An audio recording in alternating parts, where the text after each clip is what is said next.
Hey friends, welcome back. So can you retire on Bitcoin? That's the subject of today's video, and let's just jump right in. So as you know, Bitcoin is at all-time highs today, and this is the question I pose to you is, can you retire in the thing?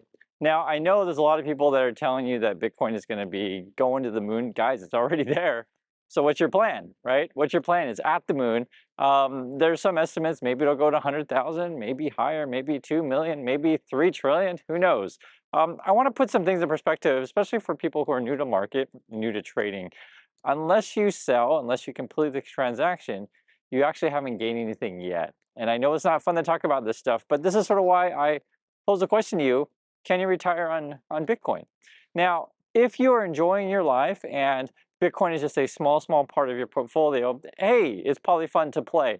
But there's always that person out there that regrets not getting out when they had the chance. Now, at the moment, I would say probably 99% of the people that are in Bitcoin are probably profitable right now because it's at all-time highs. Now, I know there's going to be that poor person who probably, just bought it like an hour ago and it's already dipped, a couple percent. But hey, if you're a Bitcoin bull, they'll say, guys, you're going to hold it for 1,000 years and you're going to be absolutely fantastic. But this is the thing I pose to you is, if your Bitcoin is indeed going to go up forever, right? Go up for the next 1,000 years or whatever, how would you actually enjoy the riches or supposed riches that Bitcoin is offering you? Now remember, these are all unrealized gains until you actually realize the gains, turn it into cold hard cash, and then use that money to make your life better. And then that's the question I pose to you. Is your life better now that Bitcoin is going to the moon? How has it made your life better? Please write in the comments below. Because one of the things I want you to think about is, okay, you've reached a certain point to where Bitcoin is mooned.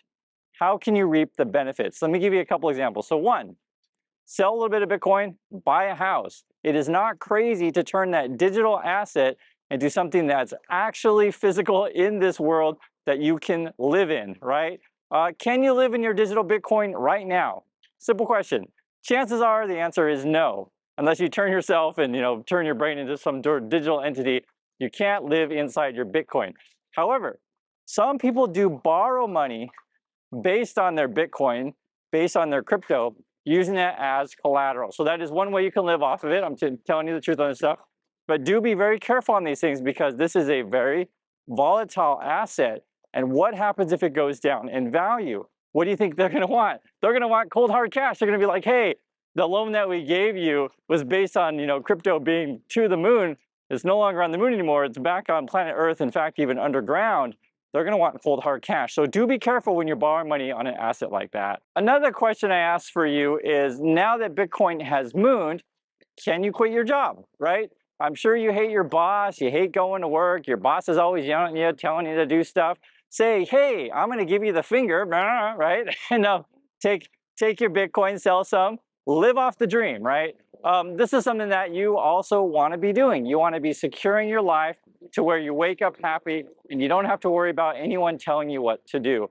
Next, can Bitcoin pay for your daily expenses? Now, you just sold a bunch of Bitcoin, now you have a house, now you got property taxes, now you got HOA fees, now you got maintenance, upkeep, these kind of things, and you got to pay for your utilities and you got to pay for food, right? So that's the question I pose to you is, can you retire on Bitcoin? Now, remember, Bitcoin is not a company, right? So they don't actually produce anything. All they do is produce a major Ponzi, which everyone, I guess, is pouring their money into. Thank you, current President Donald Trump. He's like, yo, guys, I'm going to make it so that the USA is the capital of crypto, the capital of Bitcoin, and we're all going to go to the moon. So that's the question I pose is that, okay, if the US economy is now based on crypto and we're all going to the moon, how do we produce other stuff? How do we get more people to buy and say this crypto economy? If all of us are buying crypto and everyone is throwing all of their money into the thing, what are we going to do in our other time? Well, I guess the jobs are going to be, we're going to be, making energy to pump crypto. We're going to be putting out advertisements to get other people to buy said crypto. And then I guess we're going to live in a digital crypto world where we watch this digital number go up, right? I think you guys get my point. You don't actually benefit from this thing until you turn it into cold hard cash, where you can have things, right, in the physical world that actually benefit you. So let's say, for example, you don't want to buy real estate. And guys, I completely understand. It's kind of a hassle to own this stuff. What else could you do? Well, you could take all of your crypto, sell it, turn it into cash, and then after that, buy a whole bunch of dividend stocks. Now, why would you buy dividend stocks? So essentially what you're doing is you're taking ownership of a real physical company that makes money. And when they make money, they share the profits with you and you can live off that. Another thing you can do is you can do a bond ladder, you can do a CD ladder. Basically what I'm saying is that you can actually grow your money. Now I know crypto's fun, I know it's exciting, and for a lot of people, they're probably gonna ignore my advice to say, you know what, I don't want a house, I don't want dividend stocks, I just want a Cybertruck. And there's actually a lot of people out there buying Cybertrucks. I can see it, I've seen all over social media. Tesla's going to the moon, Bitcoin's going to the moon. Time to buy a Cybertruck. Now, here's the problem with Cybertruck. Well, one is I'm worried it's going to hit me on the road, but I'm okay. But number two is that it is actually a depreciating asset. I mean, it's going to go down in value, right? Plus, you have to maintain the dang thing. And then when it expires, you've lost all that money. So that is one advantage of buying a house over a truck. Chances are it's going to go up in value. You can live in the dang thing. And yes, you can actually retire in your house. Can you retire in your Cybertruck? Probably not. You're probably going to lose money on that said thing. Now, one of the things that I always talk about with you guys with money is figuring out a lifestyle that is sustainable. You essentially want to keep the party going, right? And what happened to a lot of people last time around was, say, the Bitcoins and your meme coins and these kind of things, is that it skyrocketed, went to the moon, peaked at the top, and then absolutely crashed. And you were left holding the bag thinking to yourself, why didn't I sell? Well, the reason why you didn't is because there's a lot of people out there telling you that this is the once in a lifetime investment and it's just absolutely going to keep going up forever. And I just want to do essentially a reality check on you guys. All right. This is sort of what I'm trying to help you with. Are you doing things with your Bitcoin that make your life better today? Can you live off your Bitcoin right now? So question for you, can Bitcoin buy you a burger? Can Bitcoin buy you shoes? Can Bitcoin buy you a coffee? Can Bitcoin buy you a pizza? So I know a lot of people are saying, but Chris, crypto is the future. So let me give you a very important guideline to understand whether or not crypto has arrived. When the United States government starts accepting crypto as a form of payment to pay them, right? When you're going to pay the IRS in crypto, then yes, crypto has absolutely arrived, and now we're using it for daily transactions. However, the question I pose to you is, do you honestly think that crypto is going to replace the US dollar?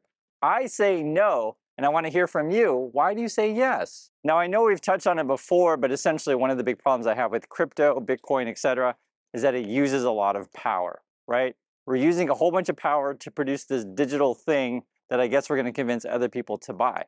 Now, just remember back when Texas, right, they had winter, people want heat, they want to use that power to keep themselves warm, and there wasn't enough power for everyone to stay warm, and so you had crazy amount of blackouts. Even now, even today, you have a lot of companies that are building these data service things, right? They're all pumping you AI, and they need a ton of power to pump you this AI to do the work for you.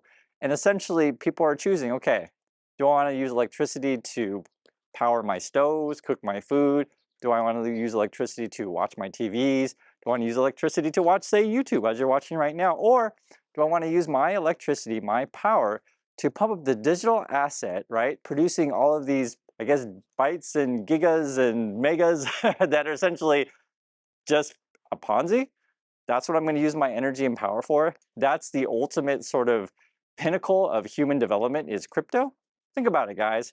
Crypto does not produce anything useful to the world other than making a bunch of people rich who are pumping it to you. Now, guys, I want to talk with you about the difference between a trade and an investment. In an investment in a traditional company, essentially what you're doing is you're giving them your money, right? You're saying, hey, take my money, use it to generate value, use it to generate profits, use it to generate things that people use on a daily basis, and therefore it'll be recurring revenue for all time, right? It'll just keep going. It's like if I buy, for example, a Warren Buffett stock Coca-Cola, I'm going to give that company my money knowing that they're going to produce Coca-Cola and snacks for all around the world. People are going to buy it. It's going to produce profits. It's going to share the wealth with me.